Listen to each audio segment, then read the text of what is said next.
Mais uma vez, graça e paz, meus irmãos. Como é bom estar aqui, como é bom louvarmos e agradecermos o nome do Senhor juntos, em comunidade, e você que nos visita também. Para nós é um motivo de muita alegria a sua presença aqui. Bom, dando continuidade à nossa série, eu gostaria de iniciar com outro trecho. Mateus, surpreendentemente, abriu hoje o culto com um trecho desse clássico da literatura, O Paraíso Perdido, de John Milton, e é um trecho também que eu gostaria de citar. Vou aproveitar e deixar algumas outras informações, uma vez que ele já trouxe aqui, já antecipou parte daquilo. Mas diz assim o trecho que eu escolhi desta obra clássica: e depois de convencê-la, o mundo passa por uma transformação, como se alguma estrutura natural tivesse sido rompida. A terra estremeceu com tal ferida, desde os cimentos seus à natureza. Pela extensão das maravilhas suas, aflita suspirou, sinais mostrando da ampla desgraça e perdição de tudo.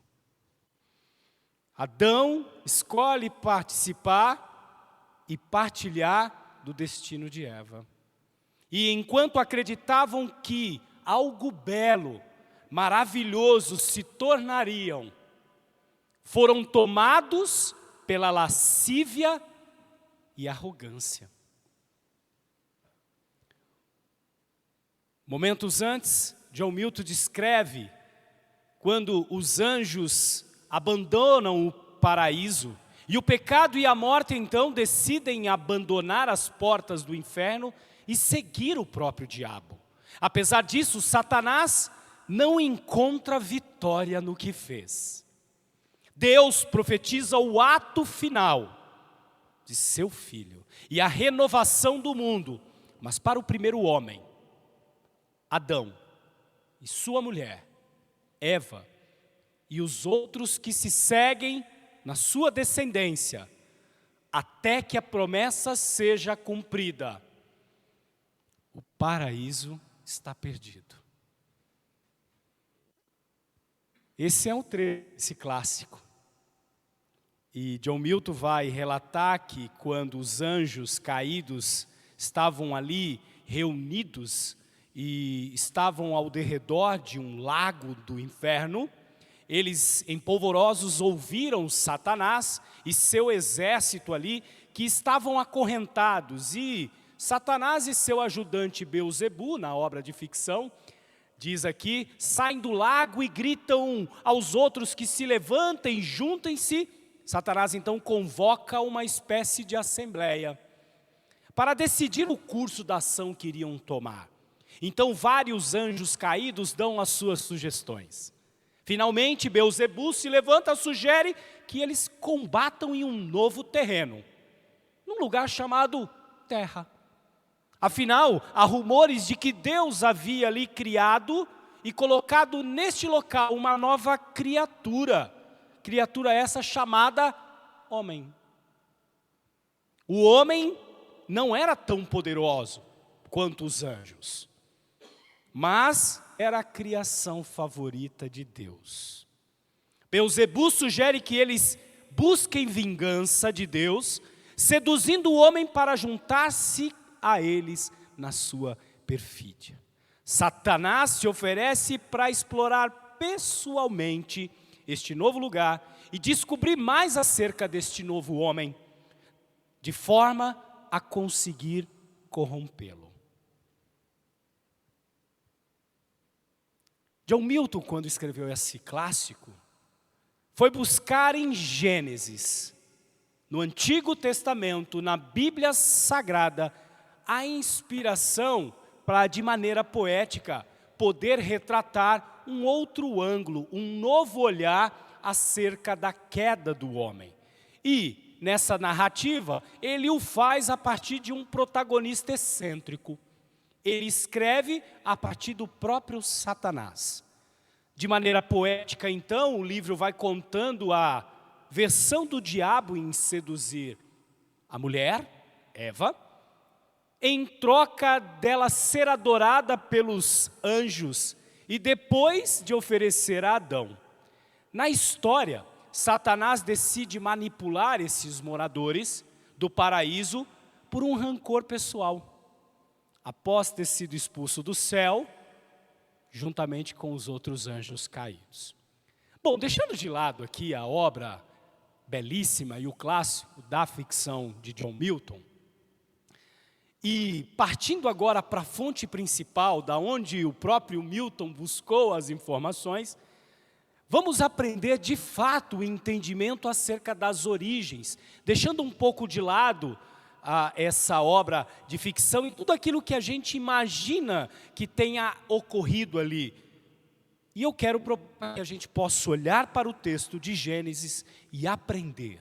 Já vimos isso na semana passada, esse capítulo tão importante, tão terrível, mas tão importante, que tem muitas lições, muito fundamento, para que a gente possa compreender a grande narrativa bíblica.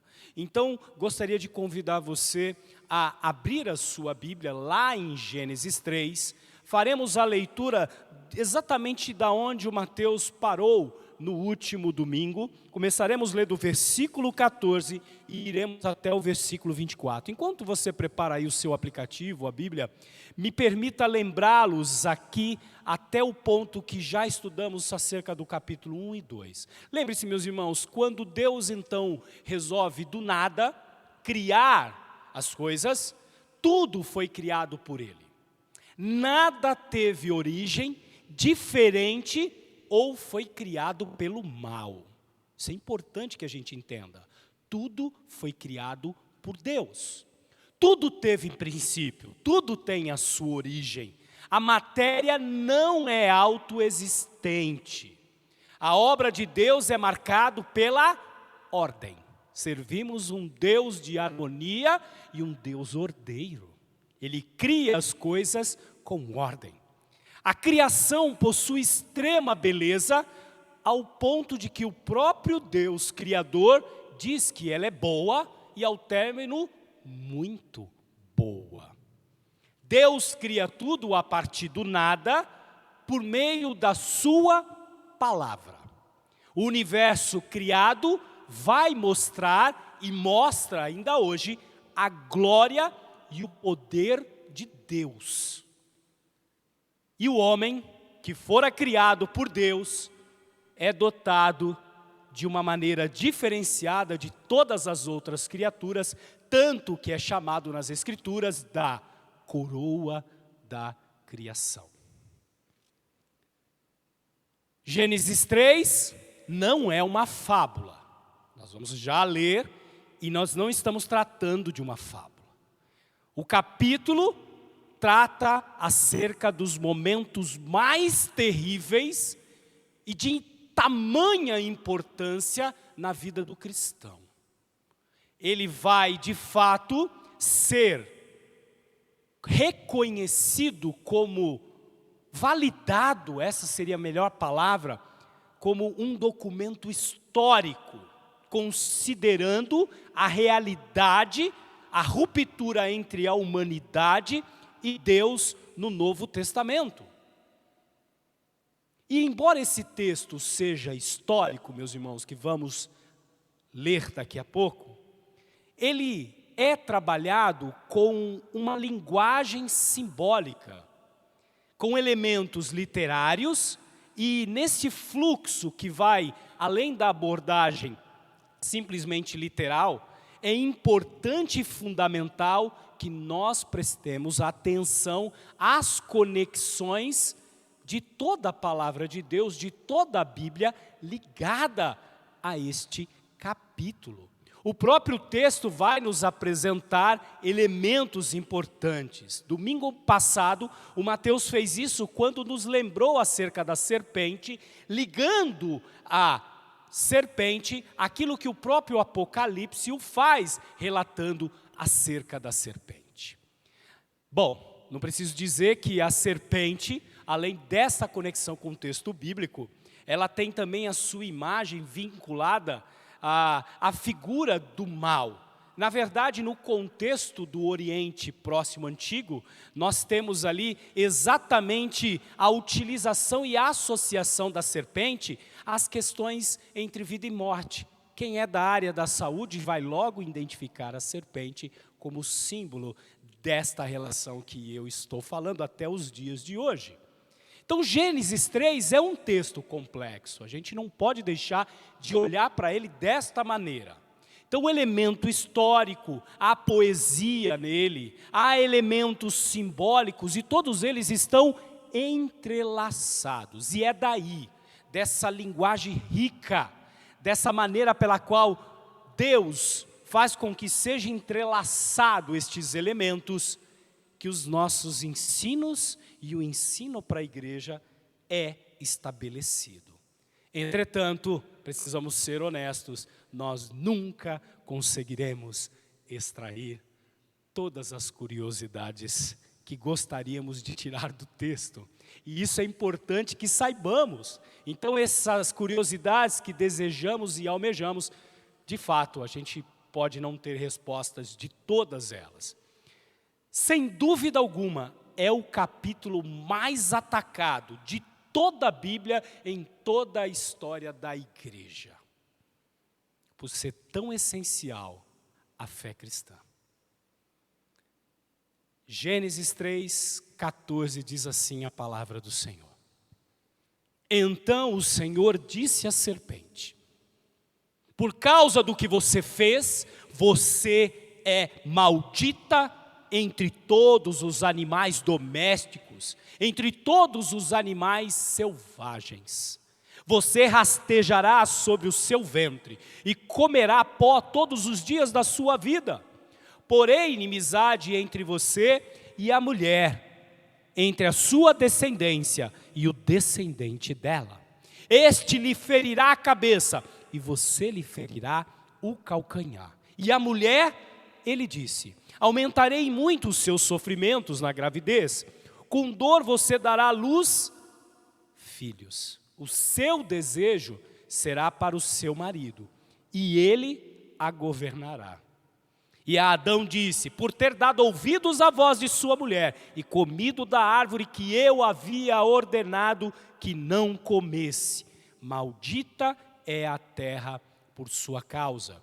Em fadigas você obterá dela o sustento durante todos os dias da sua vida. Ela produzirá também espinhos e ervas daninhas, e você comerá da erva. Do suor do seu rosto você comerá o seu pão, até que volte à terra, pois dela você foi formado. E ao pó volta. O homem deu à sua mulher o nome de Eva. Por ser de todos os seres humanos, o Senhor Deus fez roupas de pele, com os quais vestiu Adão e sua mulher. Versículo 22. Então o Senhor disse: o homem se tornou como um de nós, conhecedor do bem e do mal. É preciso impedir que estenda a mão, tome a árvore da vida, coma e viva eternamente. Por isso, o Senhor Deus lançou fora do jardim do Éden para cultivar a terra da qual havia sido tomado. E depois de lançar fora o homem, Deus colocou querubins a leste do jardim do Éden e uma espada flamejante que se movia em todas as direções para guardar o caminho da árvore da vida. Oremos. Senhor nosso Deus, poderoso Pai, eis-nos diante de Tua palavra. Luz para o nosso caminho, lâmpada para os nossos pés. Santo Espírito, nos ajude nesta manhã a compreendermos e a entendermos, de fato, os mistérios da Sua palavra. A importância acerca desse ponto, a importância no conjugar da nossa fé, que possamos sair daqui, de fato, diferente como entramos. Que o Teu Espírito trabalhe em nosso coração e que o Senhor fale a nós nesta manhã. Em Cristo Jesus eu oro. Amém. Bom, meus irmãos, na primeira parte do capítulo, Moisés descreveu o mais tenebroso de todos os relatos escritos no Velho Testamento. O momento em que a humanidade, criada à imagem e semelhança de Deus, Adão e Eva se rendem ao pecado.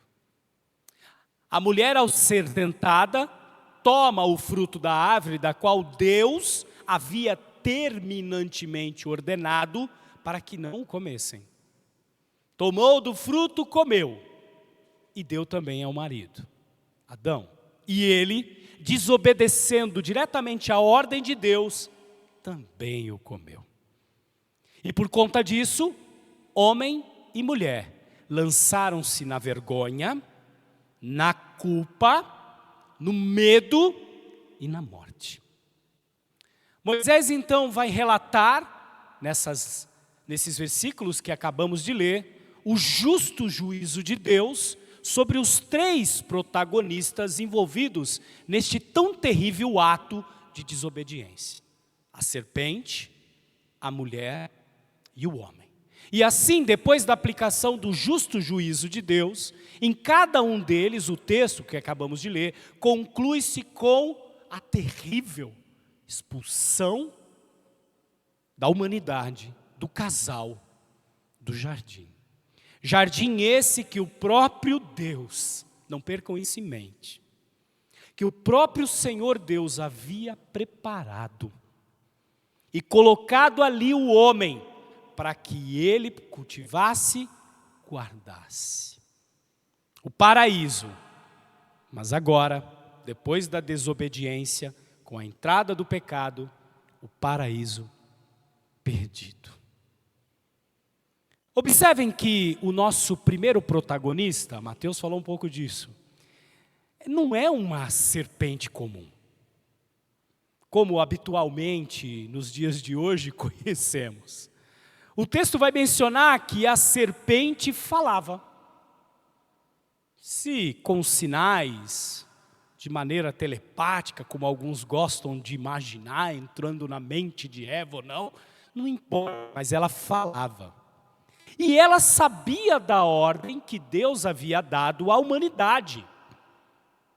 E ela vai agir de maneira a distorcer astutamente a palavra de Deus, o texto bíblico nos conta, confrontando a ordem dada diretamente do Senhor Deus e negando veementemente o que Deus tinha dito. Dizem as más línguas que é o nascimento aí desse movimento novo, do primeiro coaching gospel ali. Brincadeiras à parte, poderia dizer que ali nasce o coaching argentinos, mas não. Brincadeiras aqui. Sem dúvida alguma, podemos perceber, exatamente nesse movimento da serpente, que algo maligno está por trás dela. E ainda que Moisés não tenha dado a origem deste poder, de pronto vemos que esse ser era inimigo de Deus. Nas conexões com esse texto, com o resto da palavra de Deus, com a Bíblia, a gente vai aprender que o poder que estava por trás da serpente era um ser, um poderoso anjo caído, a quem a Bíblia vai nomear como Satanás, diabo, adversário, Beuzebu e outros nomes aí por fora. Bom, o texto vai mostrar que Deus, quando promulga seu justo juízo, quando declara a sua maldição à serpente, ele sabia exatamente quem estava por trás dela. Interessante que, mesmo esse ser afrontando Deus diretamente, como fez? A Bíblia deixa claro que ele não estava à altura de Deus. E a gente vai verificar isso no próprio texto, quando Deus amaldiçoa e profere juízo sobre a serpente e sobre esse ser. Ou seja, ele estava sujeito à autoridade, ao poder e à soberania de Deus. E por mais terrível que tenha sido este dia, meus irmãos, nós não podemos tirar da mente que nada foge ao controle de Deus, inclusive este próprio dia. Não é algo tal que acontece. Muito pelo contrário, nós aprendemos e temos aprendido às quarta-feiras que a providência de Deus está em sua mão, que Deus é o Senhor de todas as coisas. Nada foge ao controle de Deus, sejam coisas visíveis, sejam coisas invisíveis, o poder que atuava por trás da serpente. Nosso Deus é soberano. Mas voltando aqui ao próprio texto que lemos, vamos então perceber aqui nos versículos 14 e 15, as declarações de Deus para o primeiro protagonista. Nós vemos ali exatamente algumas coisas importantes que precisamos mencionar. Primeiro, eu chamo a atenção de cada um de vocês aqui, já no versículo 14, na primeira parte, quando de pronto nós vemos a frase, por causa do que você fez. Se você tem sua Bíblia e quer sublinhar, esse é um bom momento. Deus vai atribuir objetivamente, diretamente, à serpente a responsabilidade daquilo que estava acontecendo e ao ser que estava por trás da serpente.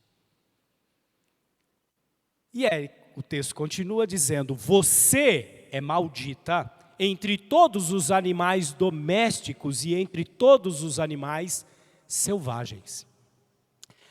Bom, em linhas gerais, a serpente ali se torna o único animal em toda a criação a ser amaldiçoado.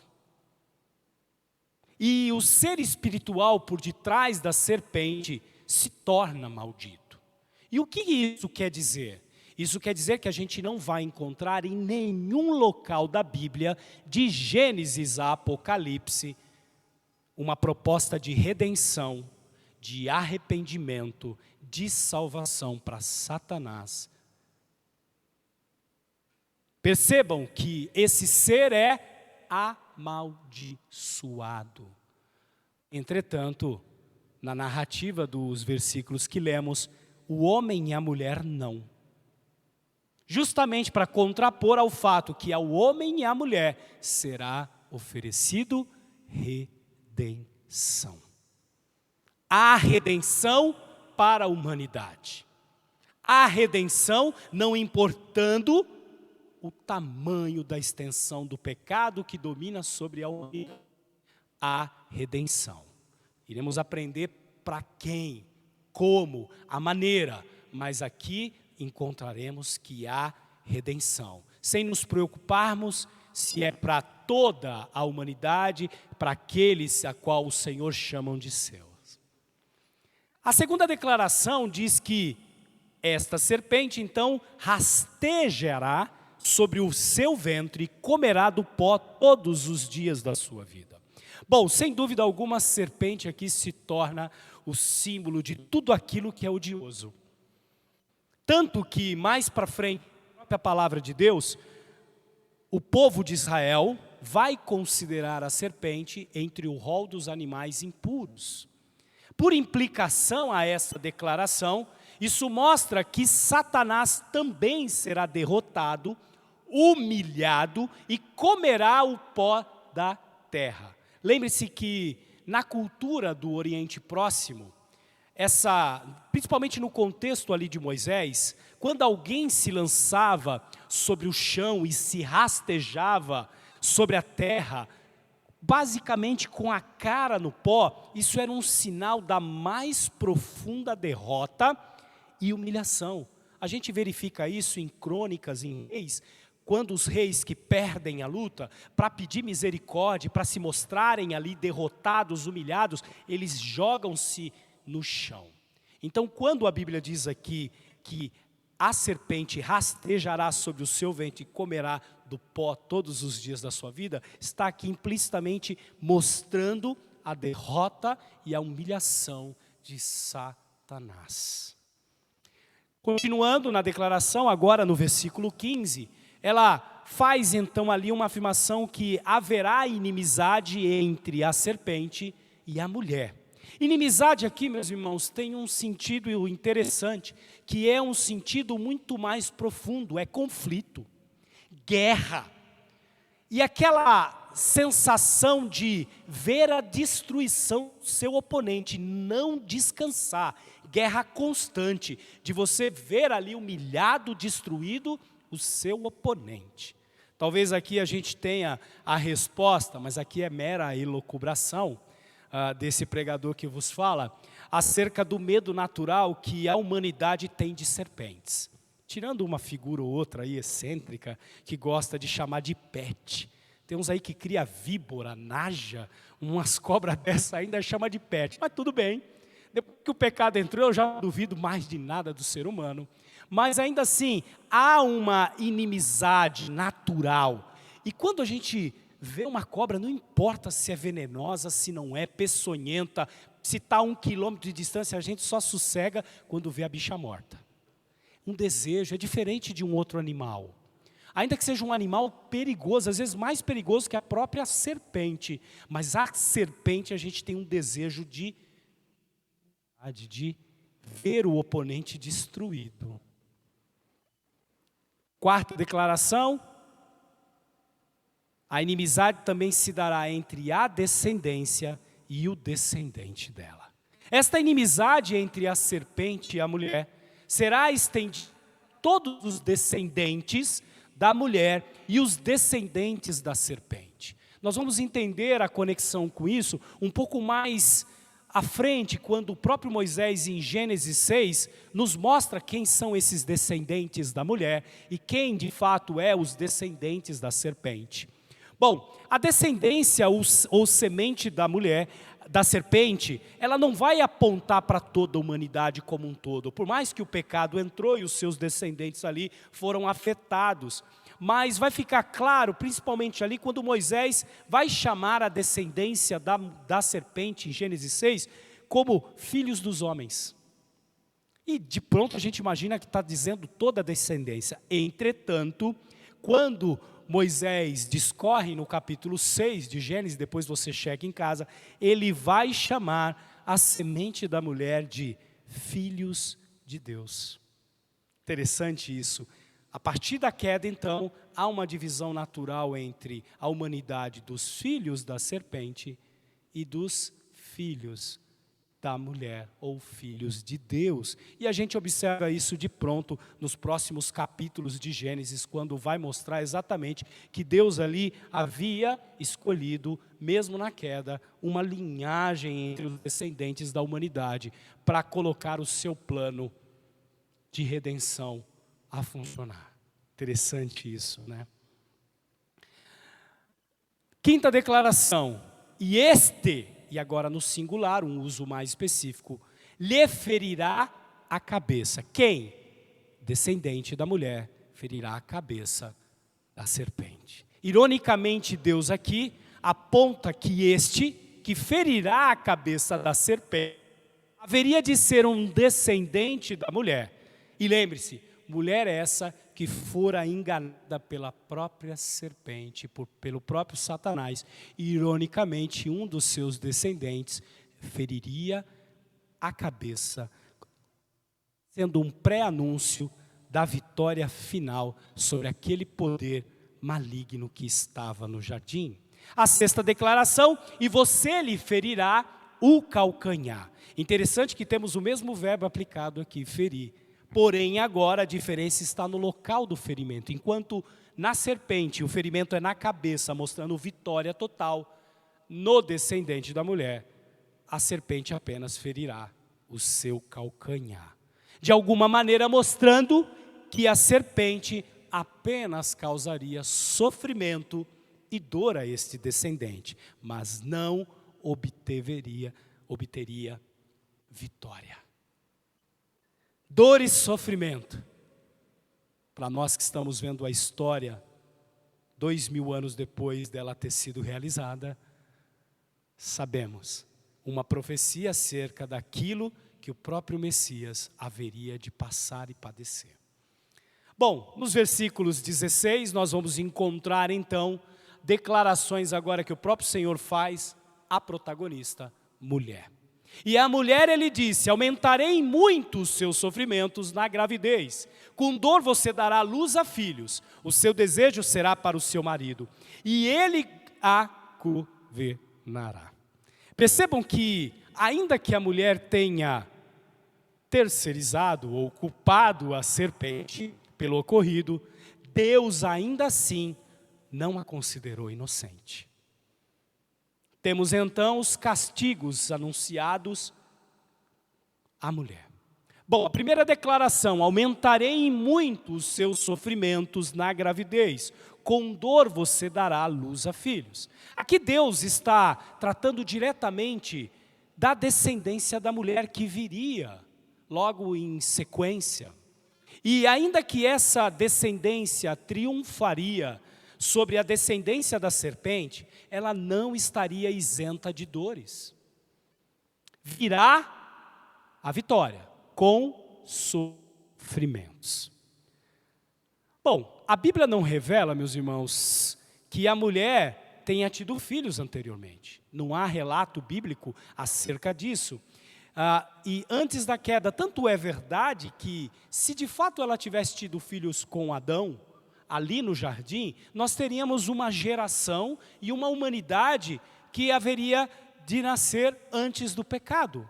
Logo, nós não teríamos todos carecendo da glória de Deus, porque lá à frente, principalmente no Novo Testamento, vai mostrar que todos pecaram e carecem da graça de Deus. Provavelmente aqui, ela teria algum tipo de incômodo, ou mesmo dor, ainda que tivesse permanecido no jardim.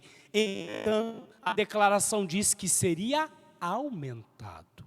Então, a partir da queda, um dos resultados do pecado foi o aumento dessa dor, desse sofrimento. O pecado acentuou e aumentou a dor. Segunda declaração, e esta talvez a mais polêmica, as mulheres agora olhando diretamente nos meus olhos, esperando aquilo que o pregador vai dizer: o seu desejo será para o seu marido, e ele a governará. Há pelo menos, minhas irmãs e meus irmãos, 3 correntes aqui que tentam explicar essa declaração de Deus. A primeira diz que a mulher, a partir de então, teria o seu desejo pelo seu marido, e é ele quem ela desejará sexualmente. A segunda diz que ela não poderá desejar nada que não seja o desejo do seu próprio marido. Ela não está livre mais para querer o que ela quer. E a terceira, aqui, ao meu parecer, e não tenho dúvida dos meus irmãos aqui, é a mais coerente de todas, principalmente com o relato bíblico da parte final, com ele a governará, que tem aqui um sentido interessante. Ela terá desejo de dominar o seu marido, mas ele a dominará. Essa me parece a mais coerente, exatamente porque a mulher agora, todos os dias da sua vida, vai lutar com o desejo interno contra o desejo de controlar e dominar o seu marido. Quem é casado sabe exatamente o embate que isso traz e o que isso dá. Aquilo que era harmonia antes, aquilo que dava o sentido de complementariedade na criação perfeita de Deus, idoneidade, a autoridade servil, que depois vai ser trabalhado com Cristo, novamente, o deleite de servir como ajudadora, e lembra que o verbo ajudadora, auxiliar, na palavra de Deus, é o mesmo verbo usado para Deus, que é o nosso auxílio, agora se torna frustrante. Uma luta interior, minhas irmãs, que causa ira, e que, se não colocada aos pés da cruz todos os dias, traz desequilíbrio ao casamento, não é mesmo?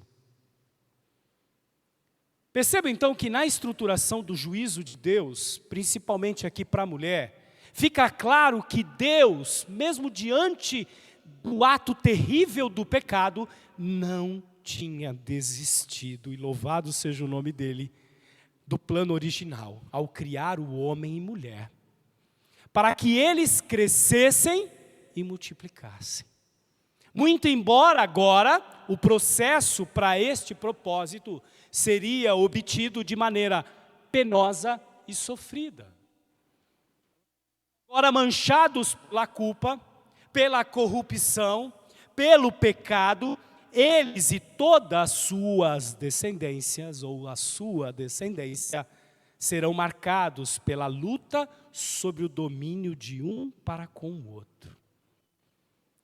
Versículos 17 a 19, a gente caminha para as declarações de Deus ao homem e o castigo que Deus aplicou ao homem. No versículo 17, Deus vai dar a base do porquê o homem será castigado. E ele inicia com essa base, por ter dado ouvido e comido. O homem ouviu outra voz. O homem inclinou os seus ouvidos para outra voz, senão aquela de Deus. A voz que ele frontalmente desobedece. A voz que havia dado uma ordem clara e definitiva, mas ainda assim, ele ouve e come do fruto. E Deus também não aceita as desculpas de Adão. E Adão aqui, mais terrivelmente terceirizando sua culpa, lança a culpa sobre o próprio Deus, dizendo: a mulher que tu me destes, covarde, de mãos dadas com o erro de sua mulher, tenta terceirizar a própria culpa. E ao invés de assumir o seu erro, de cair de joelhos diante do Deus Todo-Poderoso, ele terceiriza. E não é assim na nossa vida, meus irmãos. Seguimos com isso, não é? É tão mais fácil lançar a culpa nos outros. E assim a gente sai, encontrando culpados ao invés de assumirmos. Porém, as consequências o alcançaram. E a primeira declaração de Deus para o homem é: maldita é a terra por sua causa. Por sua causa, Adão, maldita é a terra. E aqui há uma maldição para a terra. Maldição à serpente Satanás e a maldição à terra. A terra que outrora se sujeitava ao homem, pelo comando de Deus, e de onde Deus fez brotar tantas belezas, seus rios maravilhosos, como os vimos ali no próprio jardim, materiais preciosos, pedras preciosas ao alcance do homem, para o seu próprio deleite. A partir de agora já não seria mais assim. Essa bênção, a terra agora estava amaldiçoada. E por isso, em fadigas, você obterá dela o sustento durante os dias de sua vida. Perceba, meus irmãos, que a terra agora não entregaria facilmente ao homem aquilo que ele precisava. Ele teria necessidade de lavrar, de cavar, de usar as próprias mãos com esforço para, através do suor, obter alguma coisa da terra. E essa terra agora também produzirá espinhos e ervas daninhas. E então o homem comerá da erva do campo. O homem agora, em comparação ao jardim, não perca isso em mente, não teria acesso tão facilmente a todas aquelas frutas e frutos maravilhosos ao seu alcance, para o seu próprio deleite. Não, meus irmãos, ele não teria mais acesso facilmente. Deus então, agora, disse, virá exatamente do trabalho pesado. No suor do teu rosto você comerá o seu pão. Nessa hora, meus irmãos, já estava o homem entendendo as consequências. A ficha caiu. Imagina Adão diante de Deus, recebendo então a paga pelo seu erro. E assim somos nós. Só vamos prestar atenção quando as consequências nos atingem. E os nossos atos então pesam. Mas já realizamos os erros, já pecamos. E aí vem a nossa oração e desabafo. Oh meu Deus, o que eu fiz? Coloquei tudo a perder. Ah meu Deus, o que eu fiz? Eu troquei o jardim, o paraíso, por uma terra amaldiçoada. Desobedeci, Senhor, a Ti, e agora vou sofrer as consequências. Essa não é a nossa história, meus irmãos. Não é essa a realidade da vida humana. O texto continua dizendo, até que volte à terra, pois dela você foi formado, porque você é pó, e ao pó voltará. Deus aqui, meus irmãos, coloca o homem em seu devido lugar. Aquela pretensão da humanidade em querer ser igual a Deus, Deus então vai dar um choque de realidade ao homem agora. Você é pó, Adão, e ao pó voltará. Você é pó, Adão, e ao pó voltará. Você morrerá.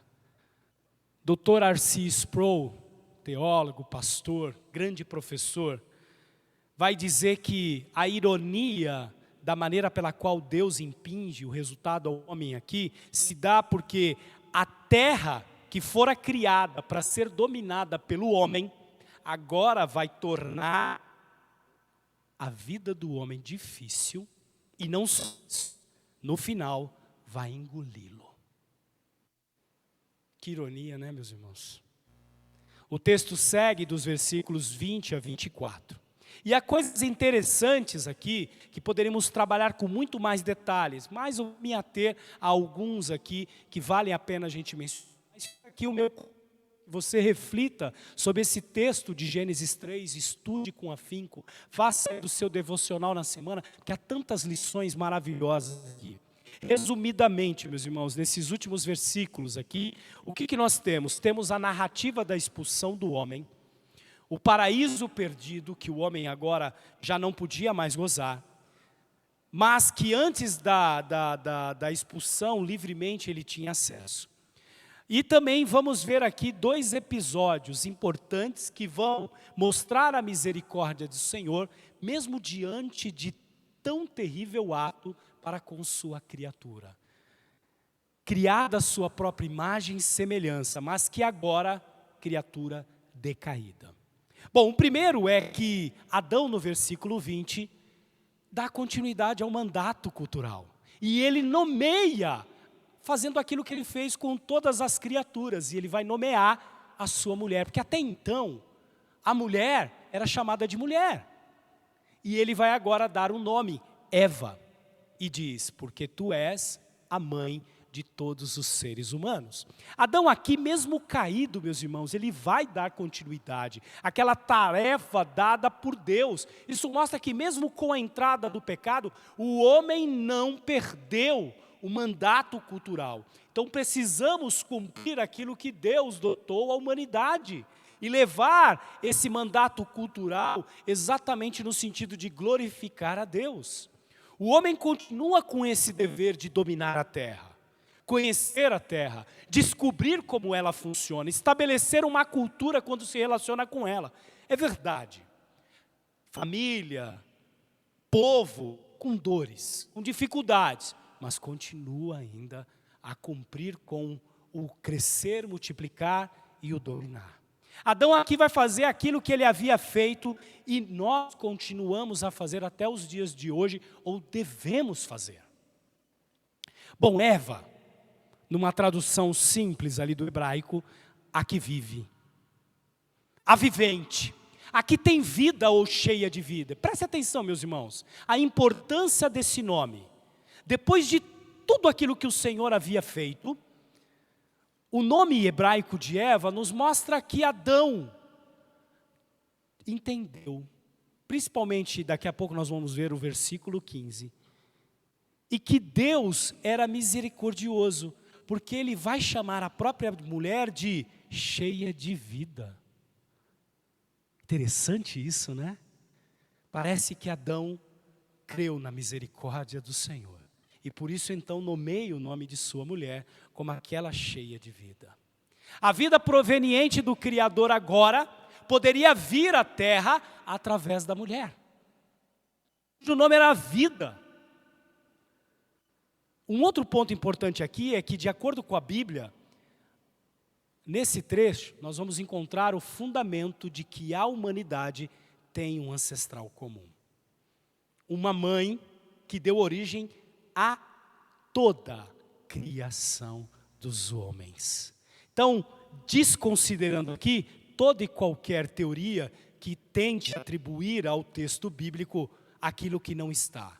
Porque se ela de fato se transforma a mãe da humanidade, isso significa que não havia outros seres humanos antes de Eva, antes do casal.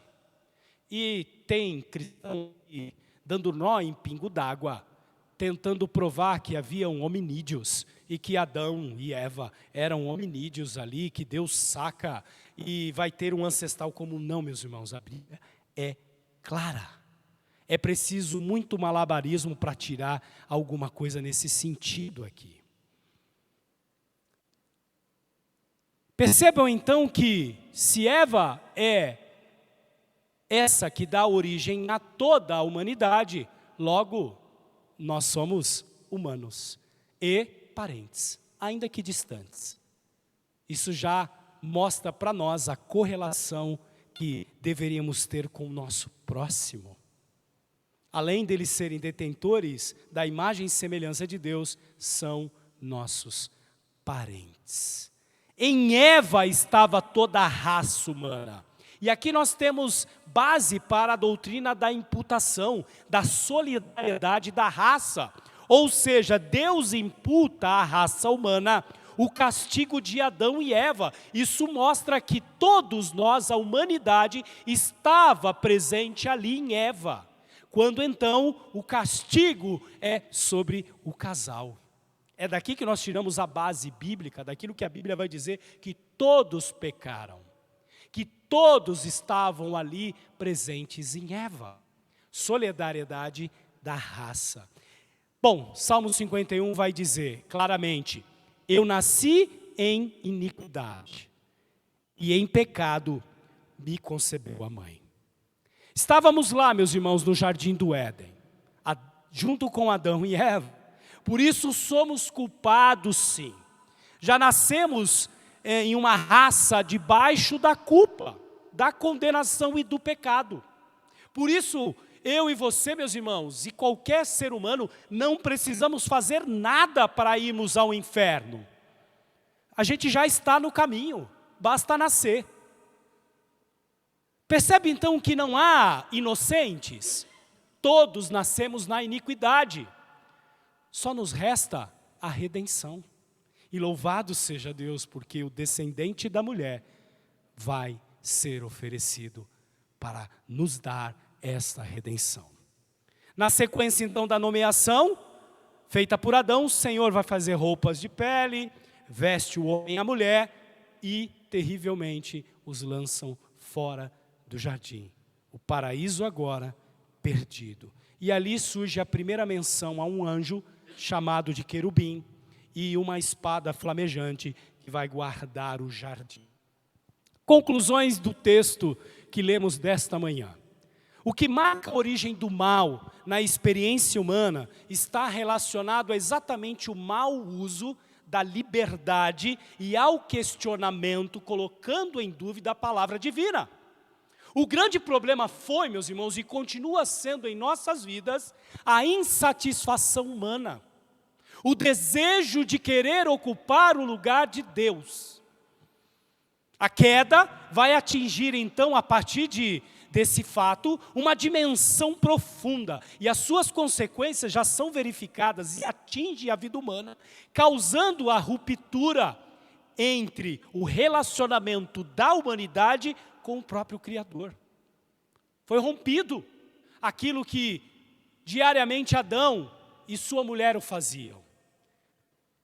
O relacionamento do próprio homem com ele mesmo, ele entra em crise existencial. O texto nos mostra isso. Está aí a explicação para todos esses problemas e sociopatias que vivemos nos dilemas da nossa própria vida. Problemas na relação com o outro, com o seu semelhante, de cara. Aquela que lhe fora presenteada por Deus ao homem, de ajudadora, Adão a culpa. Adão transfere somente para ela a culpa, e a partir dali então começa esse relacionamento, e essa luta por domínio e poder entre ambos. E entre a humanidade e a própria natureza, a palavra de Deus vai dizer que a natureza, a criação geme de dor, por conta do homem. Não é isso que a gente vê? O homem malemar sabe fazer e levar a cabo o comando de Deus para que a gente cuide da natureza. Olha o que a gente tem feito. Basta você olhar nos 4 cantos da terra, como nós somos peritos de destruir a beleza daquilo que Deus criou para o nosso próprio deleite. Rios poluídos, matas sendo nascentes, animais entrando em extinção, por conta da ganância do homem, por conta da vontade do homem de ocupar o lugar que ele nunca conseguirá ocupar. Meus irmãos, nessa reivindicação por autonomia, Adão e Eva e seus descendentes, nós, a humanidade, abandonamos a relação de dependência com Deus.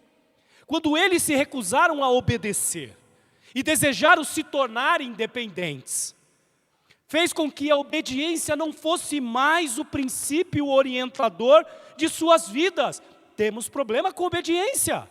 Basta os filhos olharem quando os pais ali educadamente tentam lhe ensinar, há uma necessidade de se contrapor ao comando do pai e da mãe. O princípio da obediência não mais nos orientam. O que nos orienta é nosso conhecimento e a nossa vontade. E eu brinco às vezes com o Lorenzo, né? Tão novo, mas papai, eu sei que é assim. Eu falo, papai com 50 anos não sabe, você sabe? Percebe? E a gente falando com Deus nesse mesmo tom. Mas Deus, eu acho que é assim, filho, tu é criatura. Com isso, meus irmãos, a humanidade deixa de fato de se entender como criatura, e isso traz implicações. Esse tem sido o nosso dilema. Olha lá de Gênesis 3 a 11. A gente vai ver como o mundo rapidamente sucumbiu-se ao pecado. E o resultado do pecado de Adão e Eva torna a vida humana afetada. O pecado vai crescendo a tal ponto que logo na sequência a gente tem o primeiro sinistro ali, o fratricídio. Um irmão tirando a vida do outro irmão. Na sequência, a gente percebe que aquele poema com a qual Adão havia brindado a mulher, é motivo para que se comemore algo não tão abençoador assim. A metalurgia é criada, e aquilo que traz deleite com a tecnologia se transforma arma de guerra, para que homem combata um ao outro. Isso vai culminar lá em Babel, a cultura sendo deturpada, tudo sendo maculado. E o pior de tudo, o coração do homem inclinado apenas para o desejo mau. E essa é a nossa luta, meus irmãos. O pecado é poderoso, mortal. Efésios 2 vai nos trazer esse retrato. Mortos, escravos. Há uma tendência hoje em dia que insiste em minimizar o poder, a gravidade e o alcance do pecado. Não caia nisso, meus irmãos. O pecado é um inimigo muito cruel e mortal. É um poder irascível, uma força colérica, algo que nasce, que persiste, que certamente precisamos identificar e vencer. Mas não de qualquer maneira. A palavra de Deus vai nos mostrar como vencer. Agora, não se esqueça, o pecado, mesmo sendo essa força avassaladora, que nos escraviza, ainda assim, há um freio de Deus na humanidade. A graça comum de Deus atuando, e por isso a gente consegue identificar ainda a graça comum de Deus na cultura, nas coisas do homem, na criação, naquilo que o homem se relaciona. E isso é importante. O pecado corrompe, polui, direciona, distorce, mas ele nunca terá o poder de destruir a criação. Há um Deus. Quais então são os efeitos da queda? O efeito mais evidente é a humanidade foi banida da presença de Deus. Esse é o significado de Adão e Eva serem expulsos do jardim. No versículo que abrimos o nosso boletim de hoje, dominical, diz: porque como em Adão todos morrem, assim em Cristo todos encontrarão vida. A Bíblia, meus irmãos, é clara no testemunho de que Deus é um Deus santo. Ele não pode tolerar o pecado em sua presença, e nem mesmo permitir que o pecado siga impune. Por isso Adão e Eva vão ser expulsos e pagar o preço de tão grave ato. Entretanto, louvado seja Deus por isso. Mas, porém, esse Deus maravilhoso, no próprio capítulo, na perícope em que ele olha para a serpente e ali amaldiçoando ela, ele vai apontar para aquilo que ele já havia preparado desde a eternidade. E nessas notas de esperança, a gente pode perceber que o pecado não pertence ao tecido original da criação. Logo, ele pode ser removido. E antes do fim, Deus impedirá o pecado de seguir seu curso destrutivo. E ele o faz mediante o Evangelho. As boas novas, que é muito maior do que o poder e o domínio do pecado. E assim no versículo 15, que propositalmente vamos voltar e deixei para o final, nós vamos encontrar o próprio Deus apontando para as boas novas da redenção. E ele vai dizer ali que um descendente, agora de maneira singular, um específico que virá desta linhagem da mulher, que ele já havia separado, e que a gente vai observar em toda a narrativa bíblica, Deus sempre separando um povo, Deus sempre separando alguém, para cumprir com a promessa de que através da linhagem, da descendência da mulher, viria aquele que colocaria fim em toda a obra que Satanás, quando tentou Adão e Eva, e ali então a humanidade caída, dá ouvido, este viria e pisaria a cabeça da serpente. Esse versículo, meus irmãos, nós vamos encontrar um Deus gracioso e misericordioso, e já no ato ali, quando ele impõe o seu juízo, nós vamos verificar a redenção sendo apresentada. A promessa do Messias, já feita no início do maior de todos os conflitos, que define e explica a história, meus irmãos. A resposta de Deus ao pecado. Embora justamente irado, Deus não se afastou de um mundo inclinado à destruição, mas voltou-se a enfrentá-lo em amor. E com paciência e terno cuidado, o Senhor iniciou o longo caminho da redenção.